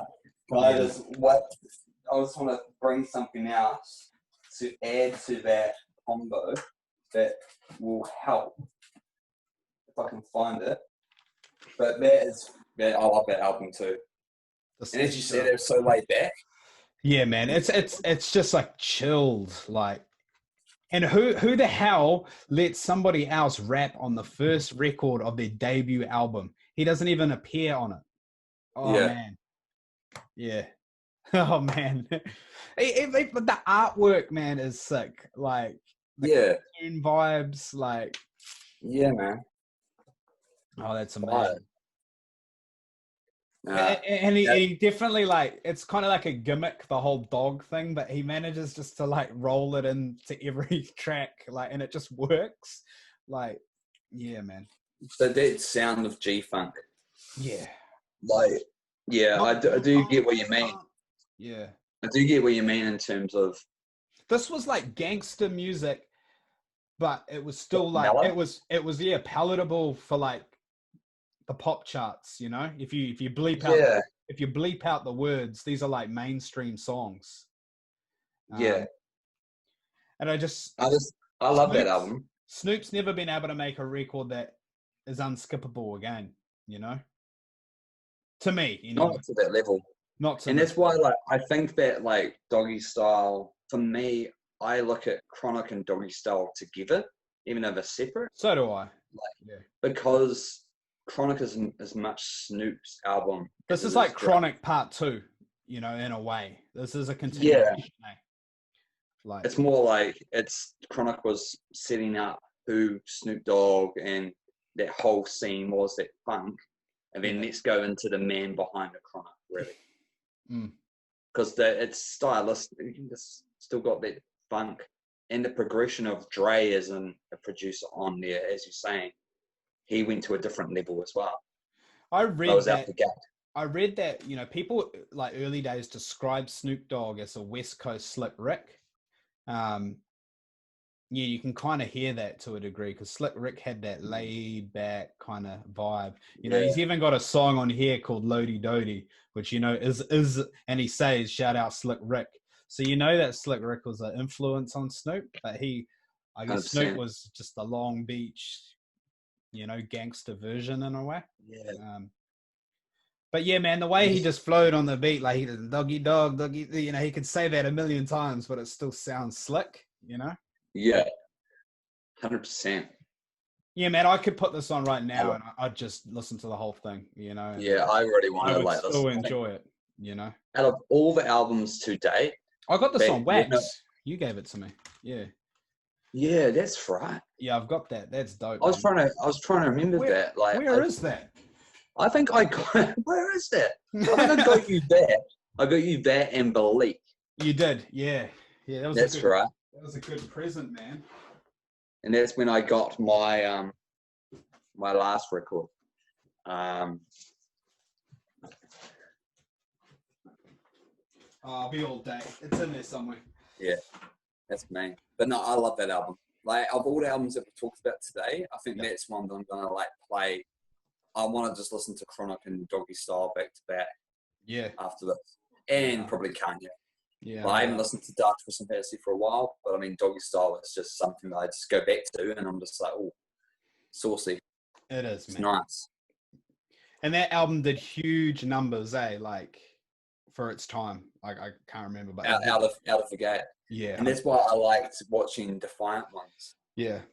Of just understanding because that was such a good documentary of just showing Dre's power throughout everything. Like, how his power to take an artist and get them out of there, you know? At each time, and Snoop was just that one for him. The other day I said there's a lot in a good name to you, like, you know, Benny the Butcher again, like Snoop Dogg is like, it's just who the hell calls himself Snoop Dogg, you know? Like, but it just works. Yeah, that's a good point, eh? It's not just like your ability, it's just your name. Sometimes there can be a bit in it's the brand name, the brand. Snoop has a very powerful brand, doesn't he? Yes, and I feel that's what like if I asked if my mum and dad had to name some rappers, Snoop Dogg would come up. You know, he's transcended. Yeah, he's the icon. You know, he's not going anywhere. Yeah, cemented himself because he's a brand, like you're saying, man. Yeah, and that's the thing. And their album's just phenomenal. Yeah, that's main. That's a good one. What do you got next, man? I want to stay on the West Coast. Oh, I know. Do you? Maybe. We talked about this album in volume 1 of the old podcast, but we didn't talk about this album in particular for a huge amount of time. We talked about the first release of this artist for a significant amount of time because of its impact to us. But this one here is by far my favorite from the man himself, The Game. Oh. Doctor's Advocate. You know, I don't want to go into a huge amount of detail of Doctor's Advocate because we have gone into it, but you know, the second album from the game after all the G Unit 50 Cent drama, you know, second from the documentary, but you know, I think we believe that we did crack a code in terms of the Doctor's Advocate, where it was him proving that he could make another documentary. Mm. It's kind of the B-side, but the B-sides quite often are the best tracks.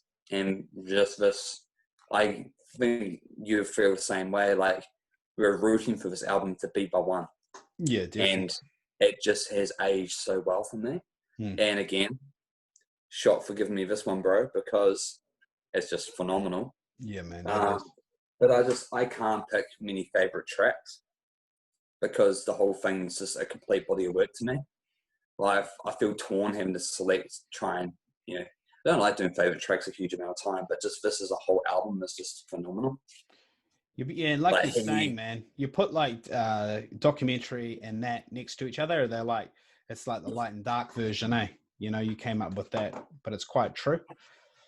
They almost, true, yeah. It's like almost like a double disc, eh? You can put them together. Yeah. Yeah. And just, I think the Doctor's Advocate sounds more west, like even more West Coast to me than the first one. Yeah, I mean, you were saying that like kind of documentary is very much had that East Coast feel to it, eh? Yeah. But this just, there was something else. Like, this was just like, he took it to a new level of just sound and those tracks, like Looking at You, like the shit, like those openers. Yeah. And then again, West Coast legends like Snoop Dogg and Exhibit on Doctor's Advocate, not Doctor's Advocate, California Vacation, sorry. Yeah. But I love this album. I So think this is by far my favorite Game album. Mm. And we can talk about Game for a while, but this one in particular, yeah, you don't necessarily, I have greater value for documentary after listening to this. I mean, I have greater value for this after listening to documentary. They kind of go hand in hand, but I have to pick this one. Ah, dope. Yeah. Love it. So that's number 4. We're in the home stretch, baby. Lucky last. What's your 5? I've talked about this album a wee bit today already. I don't know how much more I can say, really. But yeah, this album reminds me of, this is like grimy. Man, my top 5 is so, except for Snoop Dogg's album, it's so bloody East Coast. Yeah. Coast is somewhere where when I first started getting into hip hop as a hip hop head, that's what I gravitated towards. So yeah, this album is a duo. It is just grimy, in your face, street tales. What really makes this album is it is the amalgamation of the beats, but also the lyrics together. You take one out, it's not going to be the same. I think Q-Tip from Tribe Called Quest played a pretty big role actually in directing these two guys on, putting this album together. You know how much of a Q-Tip, a genius Q-Tip is. But yeah, this is the Mobb Deep, the infamous. Most people would know Shook Ones probably from watching 8 Mile and seeing old Marshall rhyme over that beat. But yeah, that beat is still, when you hear that shit come on, it's phenomenal. Yeah, you got the It is phenomenal. Just so good. It is, man. I've got the original pressing of the vinyl sitting back there somewhere too. But it's dope. Yeah, man. This just gets better with time, and it's just timeless, man. You put it on now, and it's still it's still the shit, eh? I like it as well because I like Nas. I like Illmatic, and it was written. Yeah. This album is something different. Yeah. To me, I feel like I kind of put it on another level. Like I respect Nas, like Illmatic, but like this album is just something darn special because of the feeling that it elicits for me, and just how raw it is, and the sounds. It's kind of the darker version of Illmatic in a way to me, but as a duo, like very much stylistically can be quite comparable. Yeah. To that raw New York sound, but it's just this is like something different. This is just New York, man. Like, yeah, New York gritty. This is put out on Loud as well. You know, Loud is responsible for so much classic New York hip hop.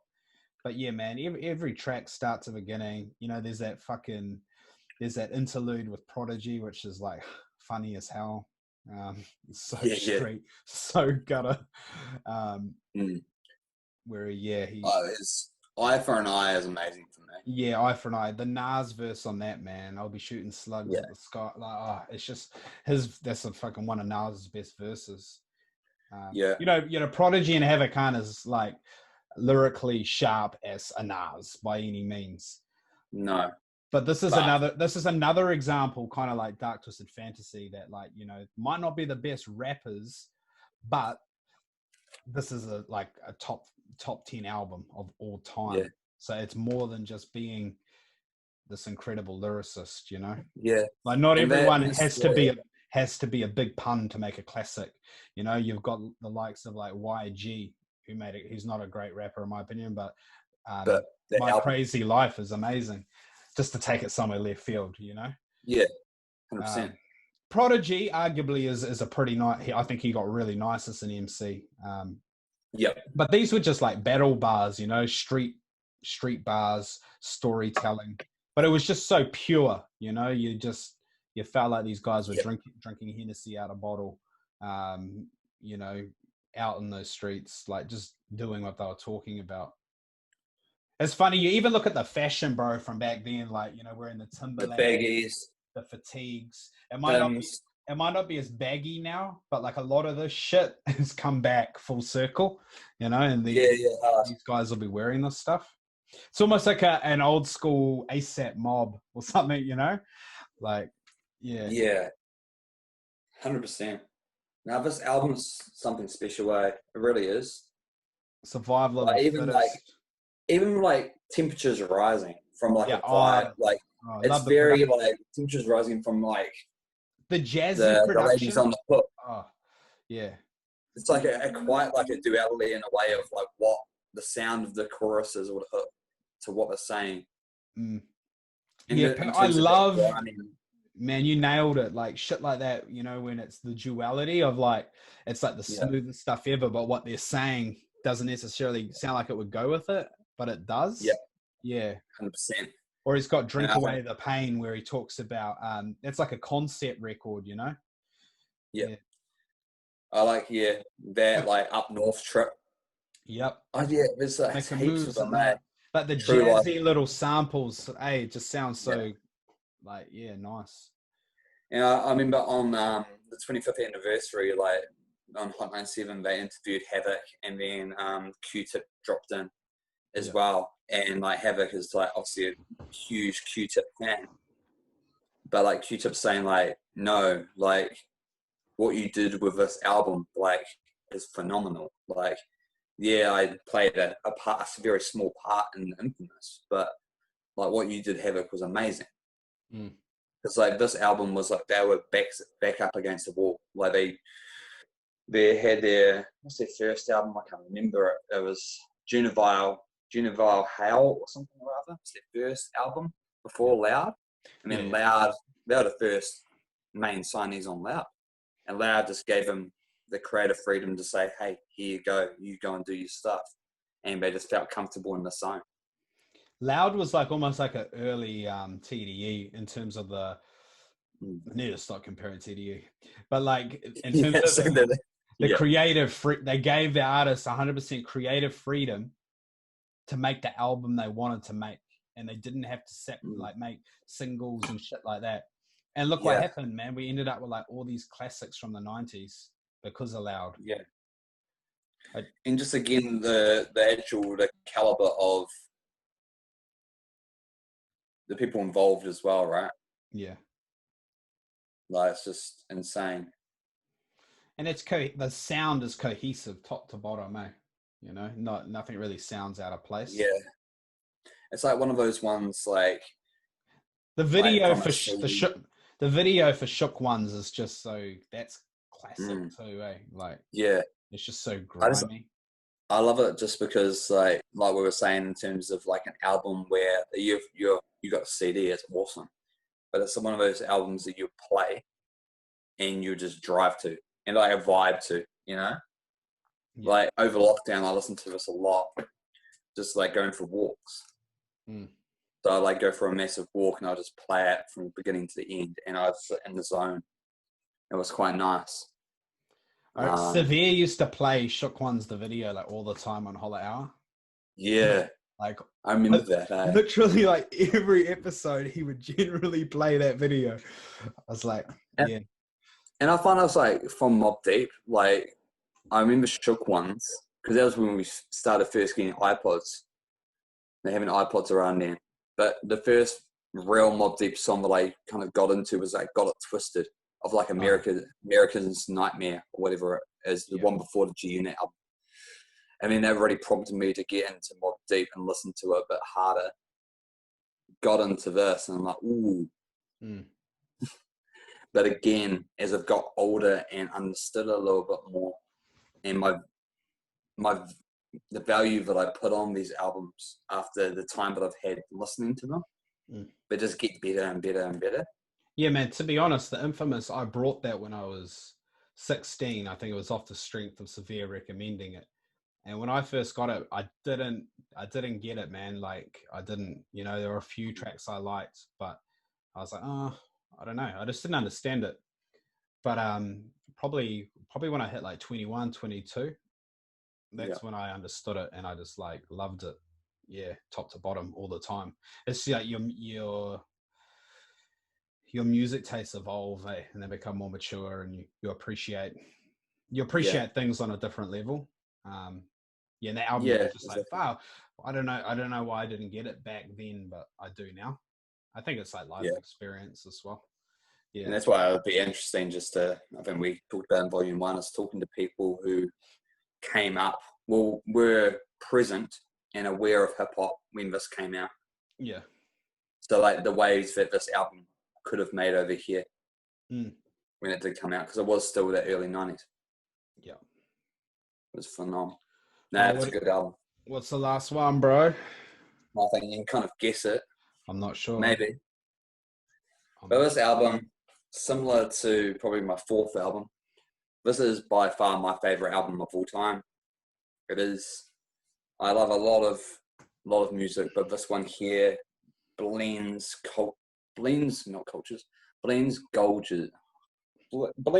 genres. Sorry. Yeah. I just get a bit tongue-tied talking about this album because it's so great. It blends genres so well, and it's a distinctly different sound to what we had heard in hip hop before. A new voice, very much in that introspective space as well, but being able to do it in a palatable way in a cohesive album. Yeah. That quite often the story of this album gets overlooked in terms of its lyrical ability from a story perspective and a cohesive album story perspective. It doesn't have to be the most lyrical, you know. I believe that lyrical ability doesn't necessarily mean how technical you are, but how clear and concise you can make a narrative story arc from beginning to end. Yeah. For me. And this album does it. And that is Kid Cudi's Man on the Moon. The first album. Which, this album is just, it's crazy. I remember when that came out and we went on that road trip. And that was when I don't know if people figured out who Kid Cudi was in 808s and Heartbreak, but I sure did.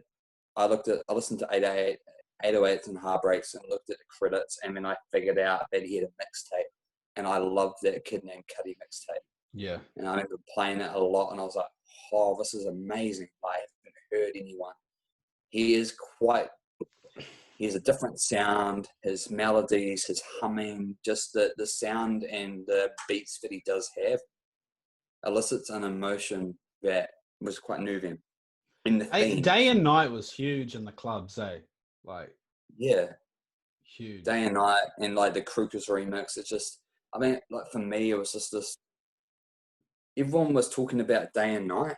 I know. That's a good tune. It wasn't really a representation of the album, though, eh? Well, the version in the clubs was like the Kruger's EDM remix. Yeah. But like Day and Night fits quite nicely on here. Yeah.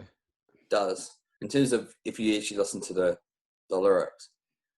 But like this Man on the Moon, it's one man on the moon, a lot of themes talking about, isolation, mental health, being lonely, depression, suicide.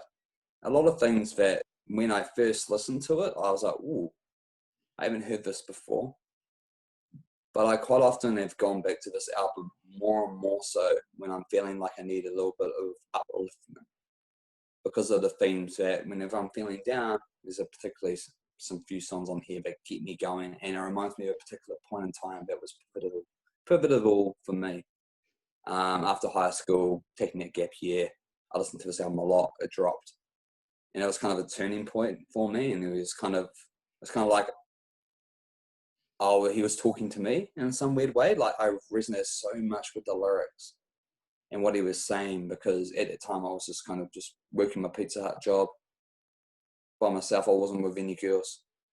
I was just doing me. Yeah.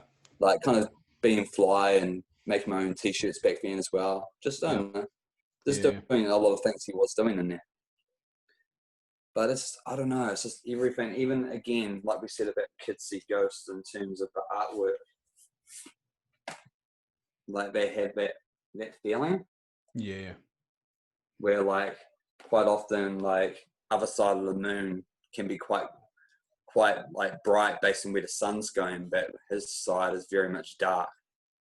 Like he's very much the dark side of the moon, what's going on. Interesting. And just from beginning to end in terms of how it's structured, it's like it's different acts, like it's a play.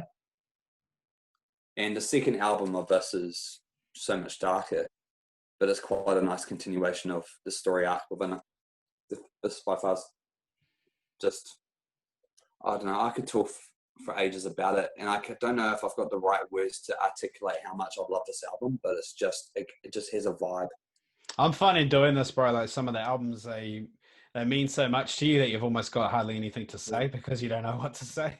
Yeah. I'm just like, this is in the last 10 years, like this was released in 2009, but its impact, like many of the artists that have kind of come up in the last 5-10 years, look at this. Yeah. But 808s and Heartbreak Kids. There's a lot of, they get a lot of draw inspiration from this album. And, this is probably, when I bought Doggy Style and The Leap For You, I also got this at the same time. Ah. Yeah, this was like probably my first one that I bought from overseas. That's a good album, bro. I like that album too. I don't know. it is what it is. It's just amazing. And I just loved when, I loved it when people were just like, oh, have you heard about Kid Cudi, like Day and Night? And I'm like, yeah, I've heard Kid Cudi Day and Night. Because I already listened to the mixtape and it was already a big thing before this album came out. Yeah, hard. But I love that they didn't talk about, have you heard about Pursuit of Happiness, which is my favorite song of all time. That's a dope song. That is top 5. Young Drizzy in the video, as well. Yeah. Young Drizzy. But this is just, that's just one of those ones that I can play front to back. My least favorite on there is the A B C A B. I like one. I like every track apart from that one for some reason. That one? Yeah. Yeah, I think if I was to say the least favorite, probably might be the Kanye Common one, the Make It Say. Oh yeah. Sometimes I think that one. It doesn't really fit that one, eh? Yeah, but like the later half of the album is crazy. Like, what am I saying? The whole thing is. But like, if I read out the acts, like Act 1, End of Day, Act 2, Rise of the Night Terrors, Act 3, taking a trip. Act 4, stuck. Act 5, a new beginning. It like clearly articulates the journey that he's going. And the sounds that are elicited within there, there's a lot of indie rock influences in there as well, which is quite new for rappers within that zone. Yeah. And just his melody and hums. How'd it go? I felt Cuddy could have written a lot of mainstream hits had he have wanted to, but he just didn't want to go down that path. He just fell victim to the success. Like he rose at such a fast. He was like wanting to work with Kanye, and then he just got thrown into the room. I get this impression that he is quite a complicated person. Yeah. Like, it's just, I think a lot of when he first met Kanye like loved him, put him on a pedestal because of his Kid Named Cudi mixtape. And he pretty much just threw him in a room. He's like, write me something, do it. I mean, there's all this pressure, which he able to cut through and made some good tracks from and influence 808 and a lot of other songs. But that was such a unique circumstance of being able to be thrown into a situation, grinding for a long period of time, meeting Kanye, who's one of your biggest idols, to be able to contribute to Jay-Z's album, being Kanye's album, being do your own album, be known as this like kind of savior of youth from a musicality standpoint, and all this pressure that it puts on you. Yeah. And be expected as this person. I think this is the kind of the toll of an artist that if they get into that realm and the pressures that it can have. I always think of Cudi in like a similar round to Andre 3000 for some reason. Yeah. Like it kind of veers a little bit of mystique and mystery, but very talented. Yeah. Andre's fire. That was the top 5. Yeah, I know. I wish it was a top 10. Maybe we do another 5 some other time. Or even just, it's quite nice just even. Because I could jump into my South shit. Like you said to me, Scarface. I'm like, oh yeah, I should have put the fix in there. I had different ones. I was even going to talk about Russ. Yeah. Or, I should have put a Quemini in there. I should have put Good Kid, Mad City in there. There's so many, man. Victory Lap. Yep. Or, where are we? Before we got it. AT-Aliens. Yeah, AT-Aliens is up there too. Too many. There was a good pod though, bro. Yeah. That was cool. I enjoyed it, man. Yeah, so did I. Man, I don't know what volume we're on. I'm not counting anymore. I just like doing the pods because I felt like we haven't done a pod like this in a minute. Yeah, definitely. So, I know, it was just nice. But I'm very much looking forward to doing a physical one. Like, when we're same place, I think it'll be interesting to kind of do it. Yeah, it'll be kind of weird at the same time. Yeah, it'll be dope, man. I mean, like, we can even go to real groovy as well, or if you're up here, we'll come down and do whatever in Wally. Have a dig. That'd be dope, man. Yeah. Yeah, we'll have to pencil it in, G. 100%. No, that was dope, bro. Yeah, man. I loved it. No, I better. It was a good 5 for 5. But you better go, bro. I gotta take the mutt for a walk before it gets dark. Yeah, I better see what Melissa's up to. I'll upload it in due course, bro, and then do you want to like? Yeah, man. Are you still wanting to chop them up? Yeah, well, that's what I started doing on the gram. Oh yeah. So have you? Yeah. So what I did was I made an Excel spreadsheet. Yeah. And I found out a site that I can chop them by timestamp. Yeah. So I watch it